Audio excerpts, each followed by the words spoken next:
Okay, one more time, I am highly excited to welcome you to Cross-Cultural Experiences, where I talk with a guest who must have left his or her cultural origin, found himself or herself in another place, experiences something that is totally different, and is now willing to share that difference with the rest of us anywhere in this wide world. So today I have a guy who is called Guy, but I'll allow him to now introduce himself.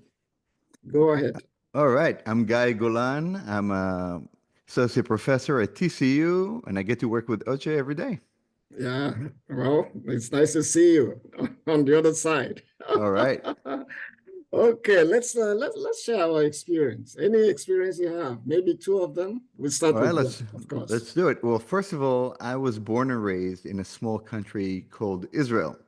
Now, Israel is a unique country because it's probably the country that everybody in the world has an opinion on, and most people know absolutely nothing about it.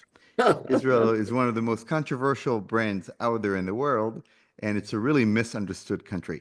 The cool thing about being from Israel is that Israelis love to travel. They love the world, Yeah. So whereas a typical American college student couldn't point their finger to, France, Thailand, or Colombia on a map, Israeli kids can do that. It's a very globally connected country, and people in Israel travel. They travel so much because, like, I'll give you an example. After the army, after when people finish the army at the age of 20, 21, almost all of them go and travel backpack for a year or two, Oh, either in, okay. in Southeast Asia or in South America, many in Africa. So these are global travelers, and it's a really fun and interesting place. All right. It's not mandatory that you will travel. It's just that is the fad, so to say. That's the Everybody people. travels. Okay. Yeah, plus when you come from such a small country, I want people to understand how small Israel is. You can drive the whole country up and down in less than 8 hours, and from Oh, side to side, there are some okay. parts that are like 45 minutes to an hour. It's a All tiny right. country. It's the size of New Jersey, right? And just like people from Jersey, they want to get out of Jersey sometimes, people in Israel have the travel bug, and they travel like crazy people. Okay, let's share one of your experiences then. Oh, I have so many. I have so many. So, first of all, my mother was a travel agent. Oh, So okay. I grew up in Tel Aviv in 1970s, and in the 70s, Israel was a very poor country. It was very different from today. Today, it's a big startup nation with lots of high tech, and people have a lot of money. But when I grew up, nobody had money. Like No. we had poor and middle class. We didn't have rich people back then. Not many, not as many as today. But I got to travel early in life because my mother would travel for free, and she'd take us for free. So Okay. one of the first stories I have is we went to Rhodes to Greece. Very short flight, Greece. less Okay. than less than 2 hours away. And the thing about Israelis and Greek people and Turkish people and Mediterranean people, very similar. Mediterranean culture. We speak Right. we speak with our hands and we talk. Very friendly, very warm, very emotional. And Italians, Turks, Greeks, and don't forget Moroccans. don't forget the food.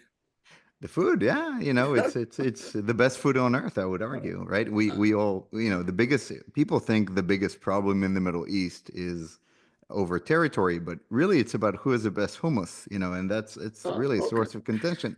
But when we went to Greece, we went with two other families, and every day all of the families would go and sit together, and all the kids would order Coca-Cola and Sprite and Pepsi, and those bills would add up. So on the third day, my father goes to the waitress and he says, "Today is a Jewish holiday. It's called National Water Day, and nobody's allowed to order anything by Water Day, right?" Because he didn't want all the kids spending his money on soft drinks, right? Eh, And so the waitress brings water. She doesn't take any drink orders from anybody. right. Then the table right next to us are a bunch of Israelis, and they try to order like Coke and Pepsi and all that. And the waitress says, "I'm sorry, it's National Water Day in your country." They got denied service. Oh my goodness. Okay. So what happened? Yeah, that's the end of that story. Oh, okay. I was Well, 7 years old. Yeah, yeah, yeah. all right. No, but I'll tell you. Okay, so that's when you travel to countries that are similar, Right. Even if you don't understand the language, you get along because people understand each other. So, Right. even when an Israeli goes to Italy or southern France or Turkey, they get along because people communicate the same way. But Right. when somebody who's Mediterranean goes to a country that's very different, like I visited Japan when I was 30 years old.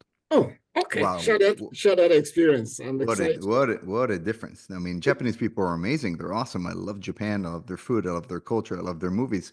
But Japanese culture is just about the opposite of Mediterranean culture, All right? right. When you meet somebody in Turkey or Greece or Italy, they welcome you to their home right away. They invite you. They're warm. They hug you. They're like best friends ever.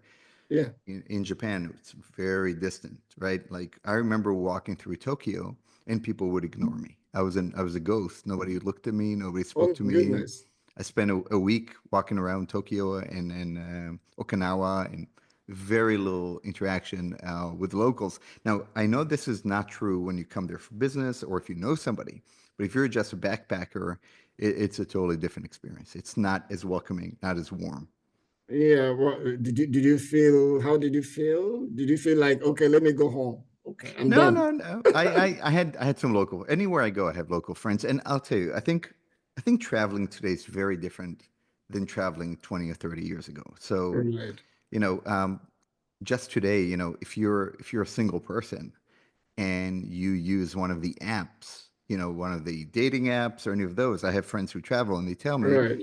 automatically you make connections, from it doesn't have to be a dating app. It could be any app where people collaborate, right? Right. So like an Upwork, right? Like you can meet people, you can connect with people, yoga communities or cycling communities or workout communities. We didn't have social media 20 years ago, right? In those days. When I was Right. doing my backpacking, we just, we went from hostel to hostel, and that's just the way it was. You met people like that. Okay. Let's throw in one more experience and then we can allow you to go because I mean if we Yeah, can yeah. write a book on your experience. Well, Let's throw in how one about more. Oche? Why Yeah. don't we talk about a business experience? Because I think Go that's ahead. kind of Go ahead. interesting, right? Go ahead. Is that good? Yeah, it's All right, okay. cool. It's just So, a different experience. Yeah. yeah, it is. Well, a lot of people do business internationally, and Yeah. Israel is a very international country in terms of its business. So, Yeah. Israel has a lot of startup, a lot of cybersecurity companies, AI Yeah. companies, and so forth. One of the really funny things is that there's a great slide. I wish we could throw it on the board Right. from Intel, and it says, "Here is advice to what to do when Israelis give a presentation, or you give them a presentation." And Okay. number one on it is prepared to be disrupted. Somebody will raise their hand and disrupt you and not even raise their hand after like 5 seconds. Like within the first minute, people interrupt you because that's Israeli culture. Very confrontational, like very Okay. talking, very back and forth, but very open, right? Right. And, in the United States or in Asia, where it's very formal and corporate Right. culture is very power Reserved related and all that, maybe at times. that can cause huge clashes. So Yeah. there's a room for cultural competency on both sides of the equation, right?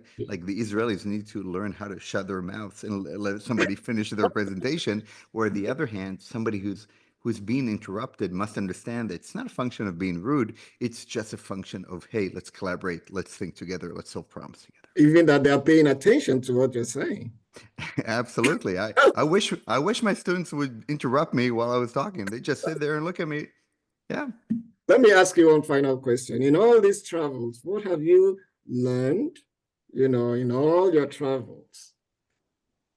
I've learned a lot. The best thing I learned is that there is no better school, there's no better university in the world than taking a backpack and traveling and meeting people and going to a place where you don't know anybody, where you don't speak the language, where you're Yeah. not familiar with the customs. Like my number one country to go to when I have free time, whenever that will be, is Vietnam. I want to go to a place that doesn't have a Starbucks and doesn't have a McDonald's, and I don't speak the language, and everything is completely foreign and new to me, because that's how Right. you learn outside of your comfort zone.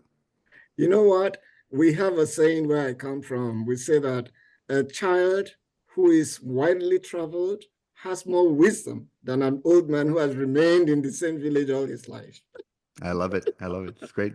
All right, so this is a good way to end the conversation, but I want to thank you for your time. And I would like to tell people that if you are interested in joining me, this is the address to use, crossculturalexperiences with s@gmail.com.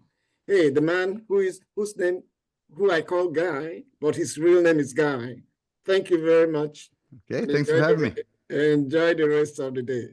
All right.